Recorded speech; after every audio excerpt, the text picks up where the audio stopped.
Bakery items, ಕುರುಕುರೆಗಳು, ಚಿಪ್ಸ್ಗಳು, ಅದನ್ನ drinks ತಗೊಂಡಾಗ ಅದ್ರ ಜೊತೆಗೆ ಟ್ರಾನ್ಸ್ ಫ್ಯಾಟ್ಸ್ ಬರುತ್ತೆ. ಅವೆಲ್ಲವೂ ಕೂಡ ಜಿಡ್ಡು ಶೇಖರಣೆಗೊಂಡು ರಕ್ತನಾಳಗಳೆಲ್ಲ ಡ್ಯಾಮೇಜ್ ಆಗುತ್ತೆ. ದಿನಕ್ಕೆ 4-5 ಹಣ್ಣುಗಳನ್ನ ತಿಂದ್ರೆ ಅದರಲ್ಲಿ ಇರುವಂತ ಆಂಟಿ ಆಕ್ಸಿಡೆಂಟ್ಸ್ ಅವು ಜಾಡು ಮಾಲಿ ತರ ಆಕ್ಸಿಜನ್ ಫ್ರೀ ರಾಡಿಕಲ್ಸ್ ಅಂತ ಇರುವಂತ ರಕ್ತನಾಳಗಳನ್ನ ಡ್ಯಾಮೇಜ್ ಮಾಡಿ ಹಾಳು ಮಾಡುವಂತ ಆ ಆಕ್ಸಿಜನ್ ಫ್ರೀ ರಾಡಿಕಲ್ಸ್ ಗಳನ್ನು ಶುಚಿಗೊಳಿಸುತ್ತೆ. ಕ್ರಿಕೆಟ್ ಅಲ್ಲಿ ಬೆಟ್ಟಿಂಗ್ ಮಾಡದೆ, ಅದ್ರಲ್ಲಿ ಬೆಟ್ಟಿಂಗ್ ಮಾಡದೆ, ಇದನ್ನ ಬೆಟ್ಟಿಂಗ್ ಮಾಡದೆ ಅಂತ ದುಡ್ಡು ಕಳ್ಕೊಳ್ತಾರೆ.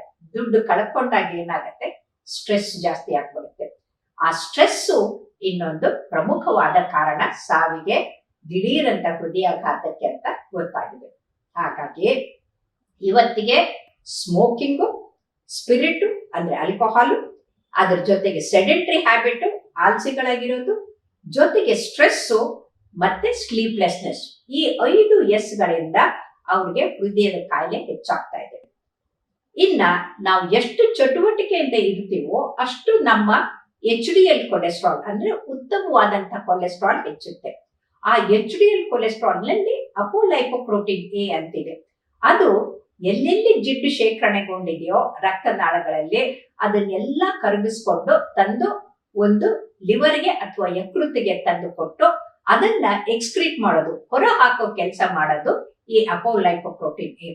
ಯಾವಾಗ ಆಲ್ಸಿಗಳಾಗ್ತಾರಲ್ಲ ಆವಾಗ ಈ ಗುಡ್ ಕೊಲೆಸ್ಟ್ರಾಲ್, HDL ಕೊಲೆಸ್ಟ್ರಾಲ್, ಅಪೋಲೈಪೋಪ್ರೋಟೀನ್ ಕಡಿಮೆ ಆಗ್ಬಿಟ್ಟು ಜಿಡ್ಡು ಶೇಖರಣೆ ಹೆಚ್ಚಾಗುತ್ತೆ. ಇದ್ರ ಜೊತೆಗೆ ಯಾವಾಗ ಮಾಂಸಾಹಾರ ತಗೊಂಡಾಗ ಅದರಲ್ಲಿ ಆನಿಮಲ್ ಲಾಡ್ ಇರುತ್ತೆ, ಬೇಕರಿ ಐಟಮ್ಸ್, ಕುರುಕುರೆಗಳು, ಚಿಪ್ಸ್ಗಳು, ಅದನ್ನ ಡ್ರಿಂಕ್ಸ್ ತಗೊಂಡಾಗ ಅದ್ರ ಜೊತೆಗೆ ಟ್ರಾನ್ಸ್ ಫ್ಯಾಟ್ಸ್ ಬರುತ್ತೆ. ಅವೆಲ್ಲವೂ ಕೂಡ ಜಿಡ್ಡು ಶೇಖರಣೆಗೊಂಡು ರಕ್ತನಾಳಗಳೆಲ್ಲ ಡ್ಯಾಮೇಜ್ ಆಗುತ್ತೆ. ಈಗ ಸಕ್ಕರೆ ಕಾಯಿಲೆಯಿಂದ ಕೂಡ ರಕ್ತನಾಳಗಳು ಡ್ಯಾಮೇಜ್ ಆಗುತ್ತೆ, ಸ್ಮೋಕಿಂಗ್ ಇಂದ ಕೂಡ ರಕ್ತನಾಳಗಳು ಡ್ಯಾಮೇಜ್ ಆಗುತ್ತೆ. ಹಾಗಾದ್ರೆ ಈ ರಕ್ತನಾಳಗಳು ಡ್ಯಾಮೇಜ್ ಆಗಬಾರ್ದು ಅಂದ್ರೆ ನಾವ್ ಏನ್ ಮಾಡ್ಬೇಕು ಅಂದ್ರೆ ಹಣ್ಣುಗಳನ್ನ ತಿನ್ಬೇಕು. ದಿನಕ್ಕೆ 4-5 ಹಣ್ಣುಗಳನ್ನ ತಿಂದ್ರೆ ಅದರಲ್ಲಿ ಇರುವಂತ ಆಂಟಿ ಆಕ್ಸಿಡೆಂಟ್ಸ್ ಅವು ಜಾಡು ಮಾಲಿ ತರ ಆಕ್ಸಿಜನ್ ಫ್ರೀ ರಾಡಿಕಲ್ಸ್ ಅಂತ ಇರುವಂತ ರಕ್ತನಾಳಗಳನ್ನ ಡ್ಯಾಮೇಜ್ ಮಾಡಿ ಹಾಳು ಮಾಡುವಂತ ಆ ಆಕ್ಸಿಜನ್ ಫ್ರೀ ರಾಡಿಕಲ್ಸ್ ಗಳನ್ನ ಶುಚಿಗೊಳಿಸುತ್ತೆ. ಸೊ ರಕ್ತನಾಳಗಳು ಎಷ್ಟು ಚೆನ್ನಾಗಿರುತ್ತೋ ಅಷ್ಟು ನಮ್ಮ ಆರೋಗ್ಯ ಚೆನ್ನಾಗಾಗತ್ತೆ. ಯಾಕಂದ್ರೆ ಅಷ್ಟು ರಕ್ತ ಚಲನೆ ಹೆಚ್ಚಾಗತ್ತೆ, ರಕ್ತ ಸರಬರಾಜು ಕೂಡ ಹೆಚ್ಚಾಗುತ್ತೆ. ಆದ್ರೆ ದುರಂತ ಅಂದ್ರೆ ಆಲ್ಸೀಕರಣದ ಜೊತೆಗೆ ಸ್ಮೋಕಿಂಗ್ ಮಾಡ್ಕೊಂಡು, ಡ್ರಿಂಕಿಂಗ್ ಮಾಡ್ಕೊಂಡು, ಮಾಂಸಾಹಾರ ತಿನ್ಕೊಂಡು, ಅದ್ರ ಜೊತೆಗೆ ನಿದ್ರೆ ಮಾಡದೆ ಇದ್ದಾಗ ಈ ರಕ್ತನಾಳಗಳಲ್ಲಿ ಜಿಡ್ಡು ಶೇಖರಣೆಯ ಜೊತೆಗೆ ಅದು ಒಡೆದು ರಕ್ತ ಹೆಪ್ಪುಗಟ್ಟೋದು ಕೂಡ ಹೆಚ್ಚಾಗುತ್ತೆ. ಹಣ್ಣುಗಳನ್ನ ತಿಂದಾಗ ಈ ರಕ್ತ ಹೆಪ್ಪುಗಟ್ಟೋದನ್ನ ನಿಯಂತ್ರಿಸುವ ಶಕ್ತಿ ಅದರಲ್ಲಿದೆ. ಆದ್ರೆ ಯಾವಾಗ ನೀವು ಹಣ್ಣುಗಳನ್ನ ಬಿಟ್ಟು ಬೇಕರಿ ಐಟಮ್ಗಳನ್ನ, ಜಂಕ್ ಫುಡ್ಗಳನ್ನ ಮಕ್ಕಳಿಗೆ ತಿನ್ನೋಕ್ ಕೊಡ್ತೀರೋ ಅಥವಾ ಯುವಕರು ತಿಂತಾರೋ, ಈಗ ಅವರು ಮನೆಯಲ್ಲಿ ಮಾಡೋ ಅಡಿಗೆ ತಿಂತಾನೇ ಇಲ್ಲ, ತರಕಾರಿ ಹಣ್ಣುಗಳಂತೂ ಇಲ್ವೇ ಇಲ್ಲ, ಬರೀ ಜಂಕ್ ಫುಡ್ಗೆ ಮಾರ್ಗೋಗಿದ್ದಾರೆ. ಜಂಕ್ ಫುಡ್ ಅಂದ್ರೆ ಏನು? ಪಾಶ್ಚಾತ್ಯರ ಅಡ್ವರ್ಟೈಸ್ಮೆಂಟ್ಗಳನ್ನ ನೋಡ್ಕೊಂಡು ಬರೀ ಮೈದಾ, ಸಕ್ಕರೆ, ಉಪ್ಪು ಅಂದ್ರೆ 3 ಬಿಳೆ ವಿಷಗಳು ಇರುವಂತ ಆಹಾರವನ್ನ ಸೇವನೆ ಮಾಡ್ತಾರೆ. ಅದರಲ್ಲಿ ಬರೀ ಟೇಸ್ಟ್ ಎನ್ಹಾನ್ಸರ್ಸ್ ಅಂದ್ರೆ ಟೇಸ್ಟ್ಗೆ ಬಹಳ ರುಚಿ ಆಗ್ಬೇಕು, ನಮ್ಮ ಮೆದುಳಿಗೆ ಅದಕ್ಕೆ ಅಡಿಕ್ಷನ್ ಆಗ್ಬೇಕು ಅಂತ ಅದರಲ್ಲಿ ಟೇಸ್ಟ್ ಎನ್ಹಾನ್ಸರ್ ಹಾಕಿರ್ತಾರೆ, ಕಲರಿಂಗ್ ಏಜೆಂಟ್ ಹಾಕಿರ್ತಾರೆ.